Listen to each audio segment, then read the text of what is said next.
नमस्कार मंडळी, मी स्नेहा आघारकर. दिवाळीच्या एका मस्त माहोलमध्ये आपण सगळेजण भेटतोय. त्यामुळे सर्वप्रथम आपल्या सगळ्यांना मनपूर्वक शुभेच्छा. मंडळी, ही दिवाळी आपल्या सगळ्यांसाठी खूप काही घेऊन येते. सगळ्यात म्हणजे ही निवांतपणा आणते. हे 5 दिवस आपण आपले, आपल्या कुटुंबियांचे, आप्त स्वकीयांचे असे सगळ्यांचे असतो. चिंता, काळजा, द्वेष, मत्सर या सगळ्या गोष्टींना आपण दूर सारलेलं असतं. आपल्या कुटुंबियांसमवेत वेगवेगळे पदार्थ, घराची रोषणाई, येणारे जाणारे आणि आपल्या गतस्मृती ह्या सगळ्यांबरोबर आपण आनंद उपभोगत असतो. ह्या सगळ्यात जो निवांतपणा आपल्याला मिळतो, ह्या निवांतपणाबरोबर आपल्याला दिवाळी अंक सुद्धा मिळतात. लहानपणापासून दिवाळी अंक आपण पाहत आलोय. आपल्याकडे दिवाळी अंकांना खूप मोठी परंपरा आहे. जवळजवळ 300, 350, 400 दिवाळी अंक या सीझनमध्ये निघत असतात. आपण सगळेजण दिवाळी अंक म्हटला की सर्वप्रथम पाहतो ते त्याचं मुखपृष्ठ आणि त्यानंतर उघडतो ती अनुक्रमणिका. सगळ्यांना उत्सुकता असते राशी भविष्य कुठच्या पानावर आहे याची. तत्काळ दिवाळी अंक उघडून आपण राशी भविष्याकडे वळतो.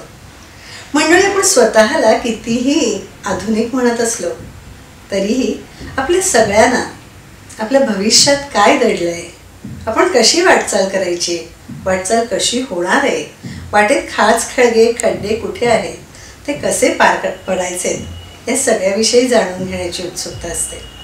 आणि म्हणूनच आपण ह्या बाबतीत फार उत्सुकता दाखवतो, जाणून घ्यायला उत्सुक असतो. मग ही माहिती आपल्याला कोण देतं?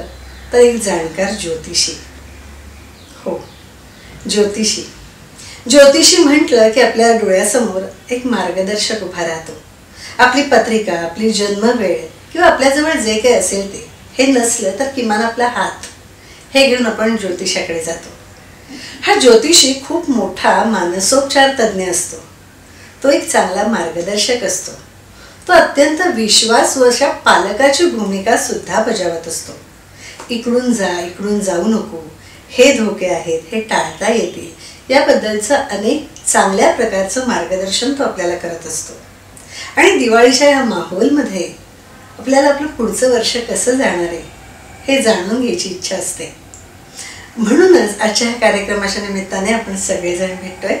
मी आपली ओळख करून देते. सुप्रसिद्ध ज्योतिषी ज्योतिर्भास्कर आणि वास्तुविशारद अनंत विष्णू मराठे यांना.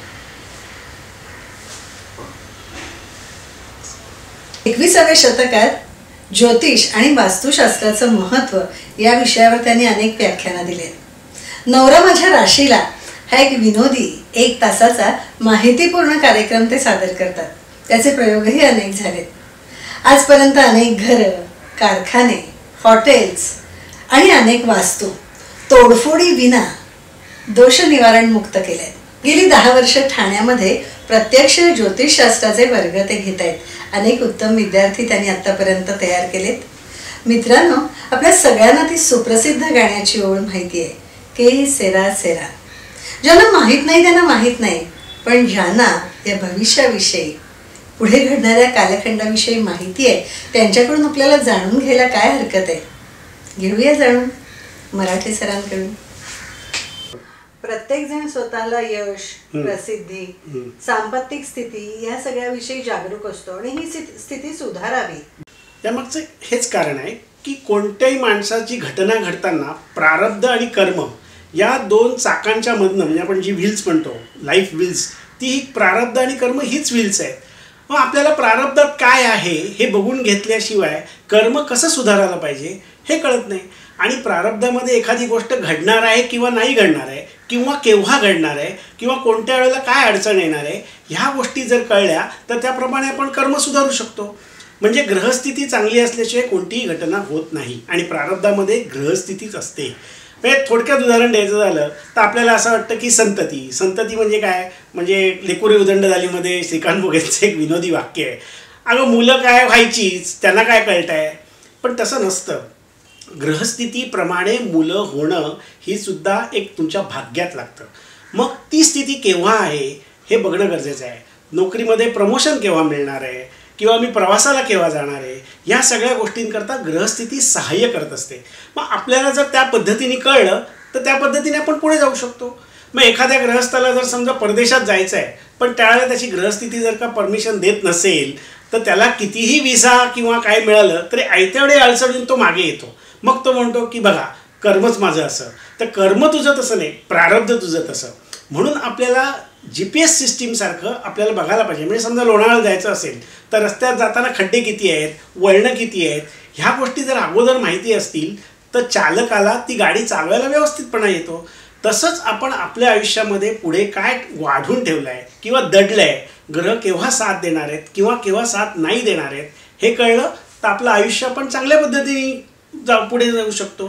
तेच आपण या दिवाळीच्या निमित्ताने बघणार आहोत की या वर्षात आपली ग्रहस्थिती काय आहे.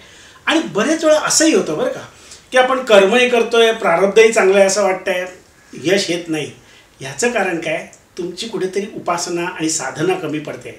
मग ते प्रारब्ध आणि कर्म सुधारण्याकरता जर उपासना आणि साधना केली, मनोनिग्रह केला तर आपण यातनं निश्चितपणे बाहेर पडू शकतो. आणि तेच मी या वर्षाच्या भविष्यामध्ये सांगणार आहे, राशी भविष्यामध्ये, की तुमचं कर्म कसं कळलं पाहिजे, तुमचं प्रारब्ध काय आहे आणि ते प्रारब्ध आणि कर्म सुधारण्याकरता आपण काय उपासना केली पाहिजे. म्हणजे मग आपण ह्या वर्षीची दिवाळी आणि पुढच्या वर्षीच्या दिवाळीपर्यंत चांगल्या प्रकाराने त्याची फळं बघू शकू. शुभम भवतु. दिवाळीच्या आणि नववर्षाच्या आपल्या सगळ्यांना शुभेच्छा.